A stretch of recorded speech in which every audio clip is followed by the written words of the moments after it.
जब्बार साहब वो मैं जरा जमीनी और भी बता देता हूं अपनी व्यूवर्स के लिए कि मुजफ्फरगढ़ जो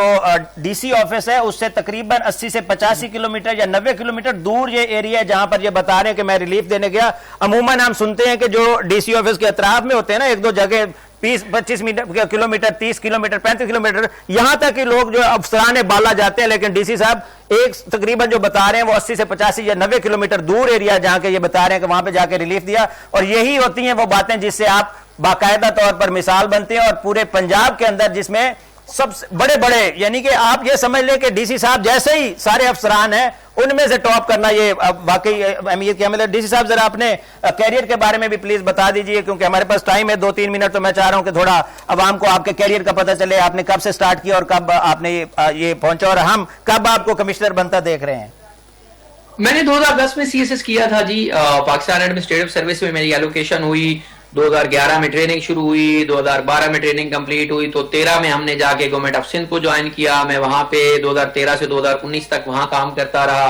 वेरियस असाइनमेंट्स के ऊपर, सारी फील्ड की असाइनमेंट्स थी वहां पे। वहां से वापस आया तो मैं एडीसीआर साहिवाल रहा, एडीसीआर नारोवाल रहा। उसके बाद फिर मैंने पंजाब रेवेन्यू अथॉरिटी में काम किया है, एडिशनल सेक्रेटरी रहा हूँ, एजुकेशन हेल्थ अपना हायर एजुकेशन डिपार्टमेंट में एडिशनल सेक्रेटरी रहा हूँ, लोकल गवर्नमेंट डिपार्टमेंट में एडिशनल सेक्रेटरी रहा हूँ, लॉ डिपार्टमेंट में, फिर लॉ डिपार्टमेंट में यहाँ आया हूँ। तो वो जो एक करियर के पीछे सारा वो एक एक्सपीरियंस है, आप समझ ले, एजुकेशन सेक्टर का, लोकल गवर्नमेंट सेक्टर का, लॉ डिपार्टमेंट का, फील्ड का,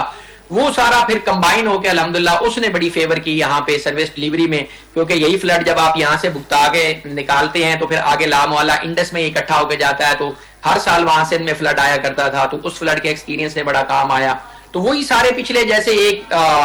सिविल सर्वेंट की होती है कि वो सारे अपने एक्सपीरियंसेस को क्लब करके तो उससे फायदा लेता है और उससे फायदा उठाता है। अल्हम्दुलिल्लाह शुक्र है, I am proud to be part of success story of Punjab ji, कि मैडम सीएम की एक टीम जो है वो काम कर रही है और उसका मैं भी एक रुकन हूं, और मैं भी अल्हम्दुलिल्लाह जितनी अपनी कोशिश है वो कर रहा हूं इस पंजाब में और इस पाकिस्तान में, जितनी खुशहाली हम अपने कामों के थ्रू ला सकते हैं उसको लाया जाए। बिल्कुल जी, आपने जिस तरह कैरियर बताया उसी से समझा जा सकता है कि आपका माशाल्लाह क्योंकि एक्सपीरियंस मुख्तलिफ फील्ड्स का था तो वो आपको ज्यादा फायदा दे रहा है। और इसी तरह जब आप एक जगह से एक्सपीरियंस को लेते हैं, लेकिन कुछ लोग एक्सपीरियंस लेते हैं और वो वेस्ट कर देते हैं, आप उसको बाकायदा तौर पर यूटिलाइज कर रहे हैं। बहुत शुक्रिया जब्बार साहब आपका, आपने 7 न्यूज को अपना कीमती टाइम दिया और आप हमारे लिए फख्र है। और इसी तरह 7 न्यूज का ये समझ ले स्लोगन है, जो अच्छा काम करेगा उसको हम हाईलाइट करेंगे।